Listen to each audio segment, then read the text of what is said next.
I'm joined here with Rangam, CEO and MD of AmMetLife, Insurance Berhad. So I just wanted to ask you a few questions. First one is, how do you see traditional insurance companies adapting to the rise of insurtech startups and innovations within the industry? That's good. Hi, everyone. That's a great question. I do believe that there has been a long journey that all insurance companies have already taken in terms of undertaking their digital transformation. And as part of that transformation, one big change that I've seen over many years, previously insurance used to be a very closed ecosystem. Everything was kind of, internal, and anything that was not invented here was not accepted. But that has really opened up. So there has been a lot more focus in terms of partnerships, especially kind of deconstructing the value chain and getting specialist providers in different parts, right? You can have people who provide solutions on the distribution side, or there are specialist providers on the underwriting side for the middle office solutions. Obviously, then you have other areas like in claims, administration of customers, data analytics. So that partnership ecosystem has really evolved, and that has grown, and there's been a lot of progress, and it's a very positive development that has taken place. Yeah, no, thanks so much for sharing. And I definitely do agree with what you have to say. And also, I just wanted to move on to the second question as well, which is, with the increasing emphasis on data analytics and AI, how do you think these technologies are transforming insurance processes and customer experiences?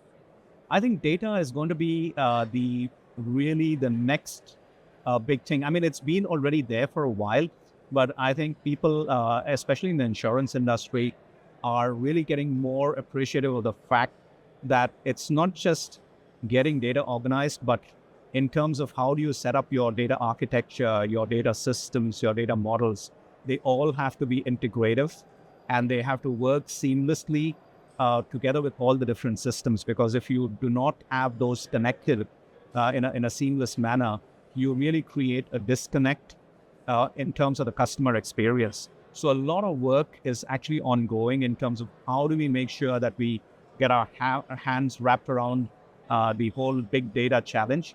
But there are solutions out there, because getting that organized is going to be really very important for the next wave when we talk about Gen AI, right?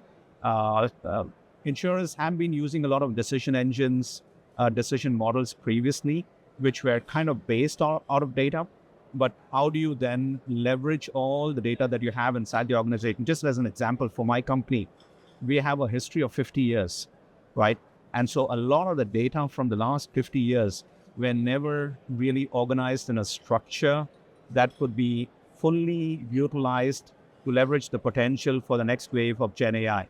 So how do we do that and bring that to life is going to be fascinating. A lot of work is happening. It's not easy, but I do see a lot of momentum right now in terms of data and analytics happening.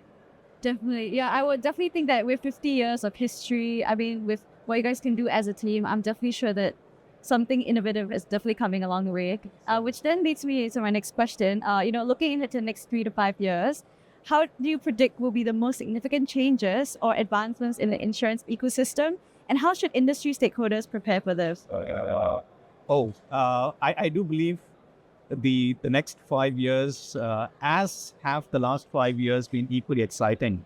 In fact, in a lot of the conversations that we have had through IDC 2024 is really how much progress the insurers have made, and in certain areas have really even surpassed the banking, as an example, right? But coming up for the next 3-5 years, definitely, everybody's talking about Gen AI, and I do believe that is going to be quite significant as an impact, and it's going to be going into different areas, right? For example, customer service and changing, using the large language models to impact and improve the customer service delivery is going to be one important area. I do see there's a big demand from customers to really get to know them. Gone are the days when you visit an insurer's digital platform, an app, or the website, where you just get offered whatever is a standard product. Customers expect you to know them. and then you customize the offer, individualize it, personalize it. So how do you use that technology to really create very tailored solutions? That becomes another area of development that is going to be pretty big. Obviously, taking it to the next level around using Gen AI for underwriting and claims is also going to be happening. But I would use a word of caution in terms of really, especially if coming from the life and health side, right? There is a lot of complexity in terms of implementing those models, and you need to have your governance, your risk management in place to ensure that those models are robust enough.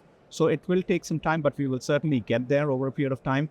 And as a result, you need your data infrastructure, the data architecture, the data systems, the data models underpinning all of that to be in place. So certainly it's going to be a very exciting time with all of these things which will keeping us company for the next few years. Yeah, no, thank you so much for sharing your thoughts as well. And this was Rangam, everyone.